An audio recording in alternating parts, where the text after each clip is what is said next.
21 years से नीचे कौन कौन है? हाथ उठाइएगा। 21 ईयर्स से नीचे ज्यादातर, लगभग 70%। Thank you. इसमें 70% से ज्यादा लोग 21 ईयर्स से नीचे हैं। यानी कि 11 साल पहले जब हमारा पार्टी सरकार में आए तो आप लोग 9 साल से छोटे थे। आपको अंदाजा नहीं होगा 11 साल पहले और आज भारत 11 साल बाद कहां पहुंचे हैं। दिल्ली में कोई भी आएंगे, मैं एग्जांपल दे रहा हूं, दिल्ली में दिल्ली के लोग और दिल्ली से बाहर जो भी आएंगे तो शहर देखने आते हैं, तस्वीर खींचना चाहते हैं। तो तस्वीर क्या खींचते हैं? या तो कुतुब मीनार जाते हैं, या तो ये पुराना पार्लियामेंट हाउस देखते हैं, या तो रेड फोर्ट जाते हैं, या तो ये राष्ट्रपति भवन या India gate. Qutub Minar 12, 13, 14 century में बने, रेड फोर्ट मुगलों के जमाने में बने, ये इंडिया गेट, राष्ट्रपति भवन, पुराना पार्लियामेंट तो अंग्रेजों ने बनाया। हमने क्या बनाया? तो मैं भी उस समय सोचते थे कि ऐसा तो कोई चीज, एक स्ट्रक्चर तो होना चाहिए दिल्ली में जो आजादी के बाद बने हो, जिसको फोटो खींचने लायक तो हो। लेकिन पिछले 11 सालों में जो पार्लियामेंट हाउस, अभी जो हम नया पार्लियामेंट बिल्डिंग जो बनाया है, विदेश के लोग जब पार्लियामेंट बिल्डिंग देखने आते हैं तो हमारा नया पार्लियामेंट बिल्डिंग देख के बोलता है ये दुनिया का सबसे खूबसूरत पार्लियामेंट बिल्डिंग है। कितना अच्छा लगता है तस्वीर खींचने। 3 साल पहले बने। हमारा देश में कोई वार मेमोरियल तक नहीं था। ये जो पुलिस मेमोरियल जो बनाया है चाणक्यपुरी में, आपको जाना चाहिए, स्टूडेंट लोग को तो जाना ही चाहिए, तस्वीर खींचना चाहिए और अंदर का लाइब्रेरी म्यूजियम देखना चाहिए। ये नहीं देखेंगे तो आपको समझ में नहीं आएगा कि हमने क्या बनाया है।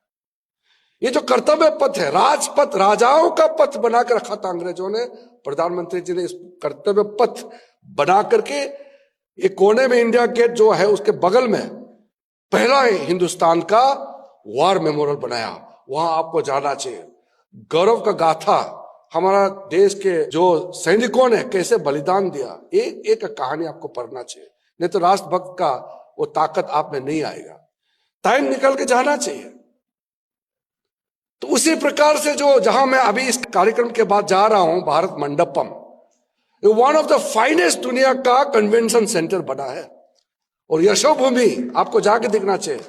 तो रमा जी ने कहा कि अगले मीटिंग डीएवी का, हंसराज का जो बड़ा इवेंट होगा वो उसमें कम से कम 15,000 लोग बैठ सकते हैं और अलग अलग जगह है वहां पे, बहुत बड़ा।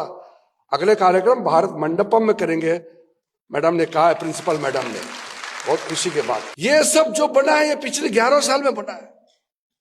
और मैं तो एग्जाम्पल 1-2 दिया है। इन 11 सालों में जो जो बनाया है, अब मुंबई में जाकर के इंफ्रास्ट्रक्चर जो बन रहा है, नॉर्थ ईस्ट में कश्मीर जाते समय जो पुल बनाया है, ब्रिज, कई चीजें जो है 11 सालों में बनाया है। इसका मतलब अगर हम चाहेंगे तो हम कर सकते हैं, नहीं कर सकते ऐसा नहीं है।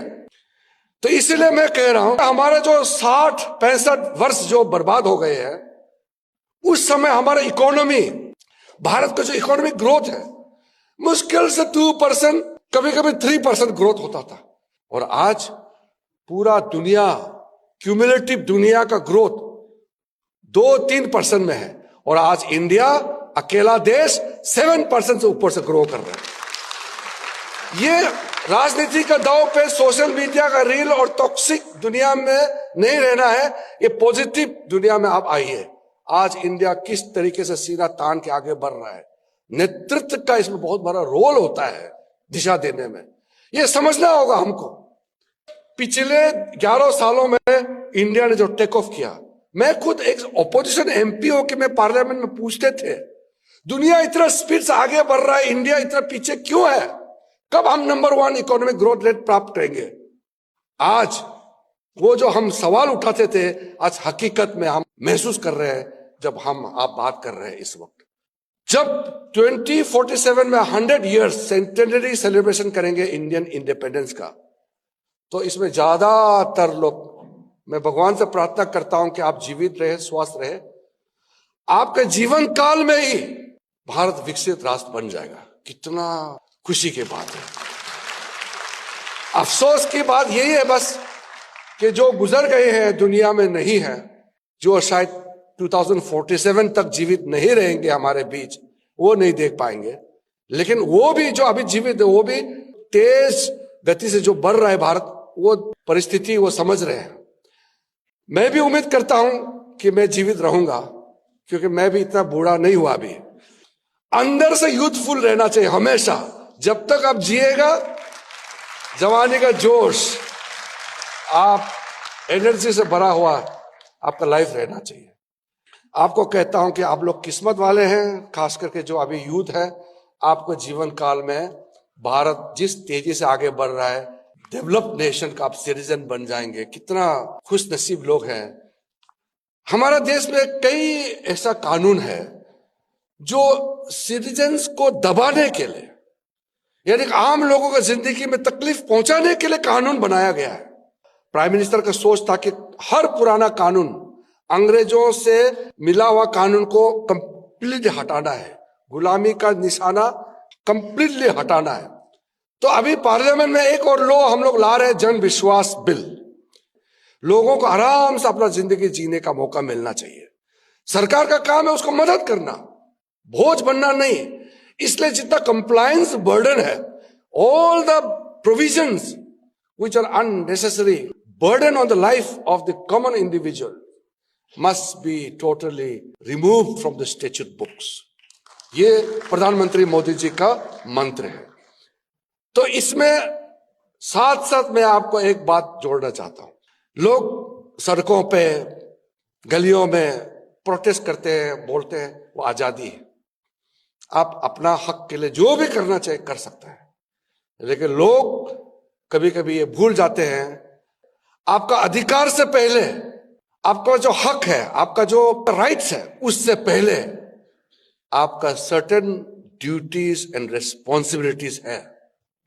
जो देश अपना नागरिक रिस्पॉन्सिबिलिटी को, अपना ड्यूटी को छोड़ के सिर्फ राइट ही मांगेंगे, तो फिर देश के लिए कौन काम करेगा? सबसे पहला देश, उसके बाद बाकी आना चाहिए। अगर यहां कोई नारा लगाता है कि हमारा नॉर्थ ईस्ट को टुकड़ा कर देना चाहिए, कश्मीर को हिंदुस्तान से अलग कर देना चाहिए, तमिलनाडु को अपना तरीका से जीने का मौका देना चाहिए, भारत का हिस्सा नहीं होना है, अगर ऐसा बोलने को आजादी कहते हैं, इसको फ्रीडम ऑफ एक्सप्रेशन कहते हैं, तो फिर हमारे युवाओं को सोचना होगा। आपका राइट तब तक है जब तक आप किसी का अधिकार को नहीं छीनता है और देश को नुकसान नहीं पहुंचाते हैं।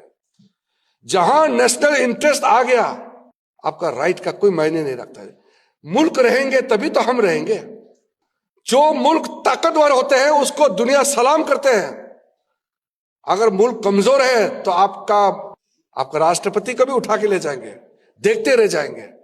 देश ताकतवर होना बहुत जरूरी है, और देश को मजबूत बनाने के लिए, देश को लोगों के लिए, देश के लिए कुछ ना कुछ जरूर योगदान करना चाहिए।